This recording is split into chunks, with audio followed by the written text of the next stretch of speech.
Did I get these results using a sublimation printer, or did I use something else? Stay tuned and let's find out.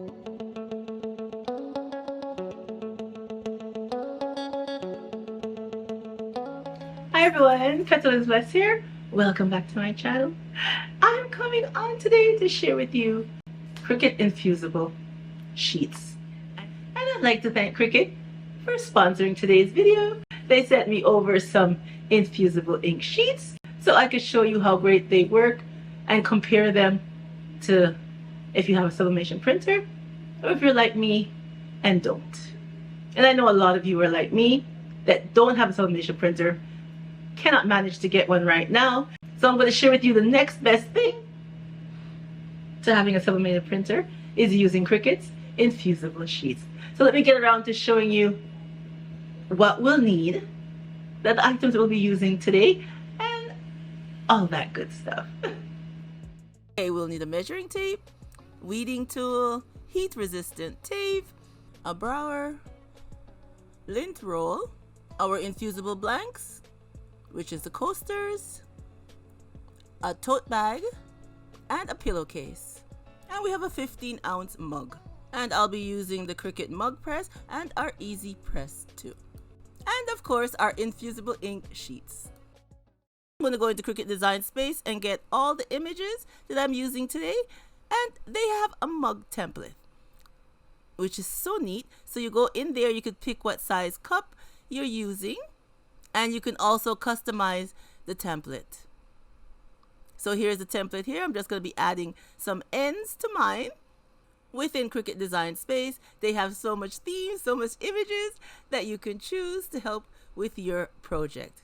So I'm just going to continue to gather up all the images and stuff that I am using. So I'll be using this on the next cup and these for my coasters. We have to mirror all our images.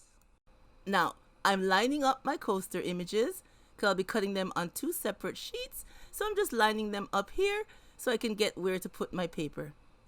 Okay, here is the infusible sheets that we'll be using for our coasters, and it comes in this black plastic bag to help keep preserved the infusible ink. And then you have the sheets inside. Okay, so now I'm placing them onto our cutting mat, which you put the plastic side face down and this side face up. And I'm just rolling it with my brayer. Now I'm cutting down the pieces that I need, and as you can see here, where I line them up in Cricut Design Space, the numbers are at the side of the mat is the same numbers I'm putting on this mat. And then we have our 2 pieces. Add them into our Cricut to be cut. And now I'm just cutting all my themes. Okay, and when you're finished now, just pull your mat away from your sheet.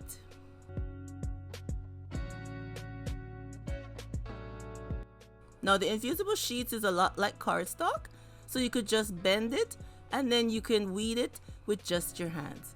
You don't need a weeding tool, it just comes off. Just take your time and take out the pieces that you don't need. And this is the cup template.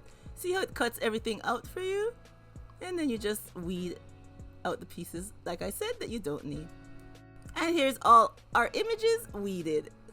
And I will have the link below for all these images so you guys can go over and check it out. Alright everyone, now we have our Easy Press here. So we're going to set it up because we're doing our coasters first. So we are just going to set our temperature to 400 and the pressing time is 240 seconds. So you're supposed to put a piece of cardstock down, which I don't have. So I'm just using some butcher paper. And now we are going to lint roll our coaster. And then we're going to add our first image onto our coaster. So we're just going to line it up really good and use some of our heat resistant tape. Oh, the machine is ready. Use some of our heat resistant tape to tape down our image onto our coaster.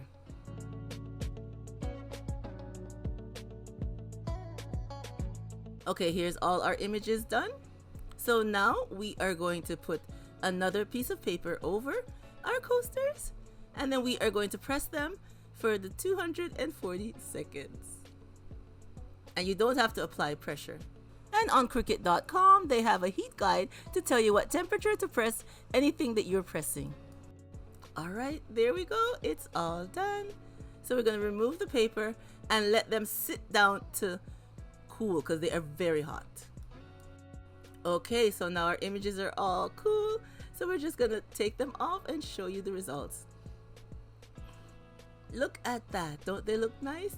All fused into our product, just as if you had used a sublimation printer. Alright, so now we have our pillowcase here, which I reduced the temperature to 385 for 60 seconds. So I'm just going to put a piece of parchment paper inside our pillow, and here is our image. So we're just going to lay it down on our pillow cover, and then we're just going to place another piece of parchment paper over the top, and then we are going to press it for 60 seconds, and we are going to apply pressure to this one.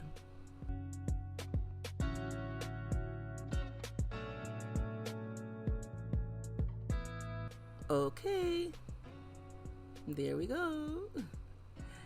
And we're just going to take it off. OMG, look at that. Look at that. It's infused into the pillowcase, just like sublimation printing. Okay, you guys, now we are going to do the tote bag. So our tote bag is 385 and for 40 seconds this time. So we're just going to let that change to the temperature. So we are going to iron out our tote bag, take out any moisture, and then we are going to lint roll it.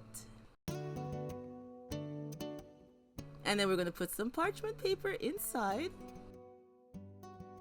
And this is our image.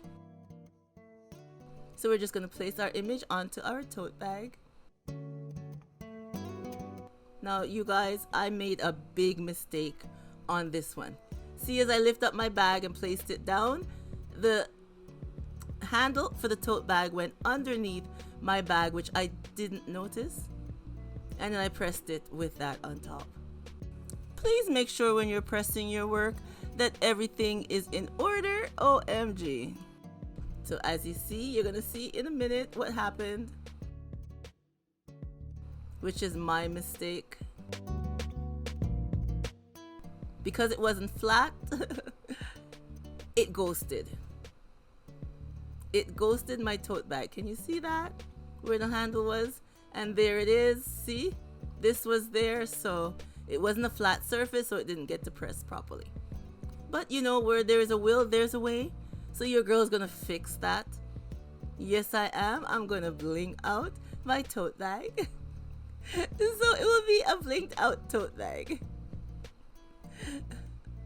So I'm just gonna add these little gems here to hide my mistake.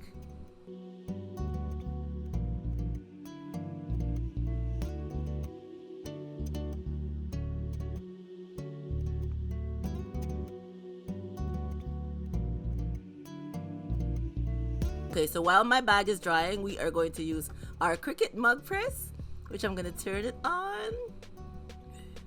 And we have to wait till the temperature gets green.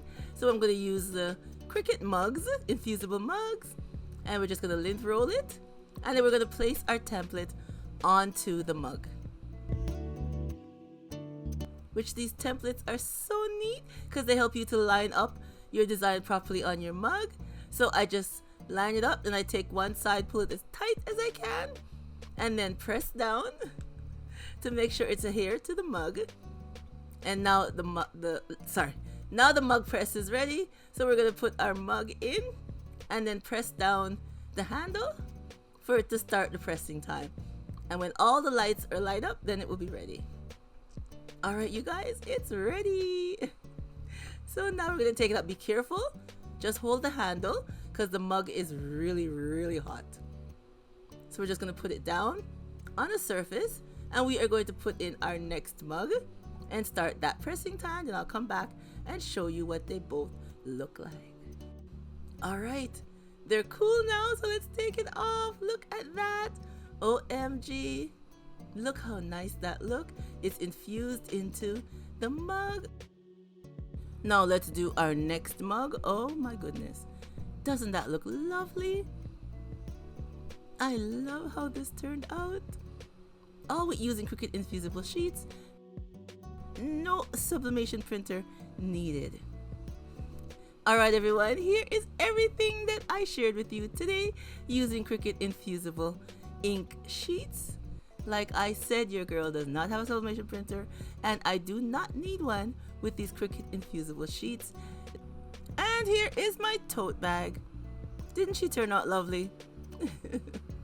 Alright everyone, I hope I have convinced you to show you how Cricut Infusible ink sheets are just as good as using a sublimation printer. Alright everyone, remember as always to stay blessed from Petalisbless, and I will catch you on the next one. Bye bye everyone.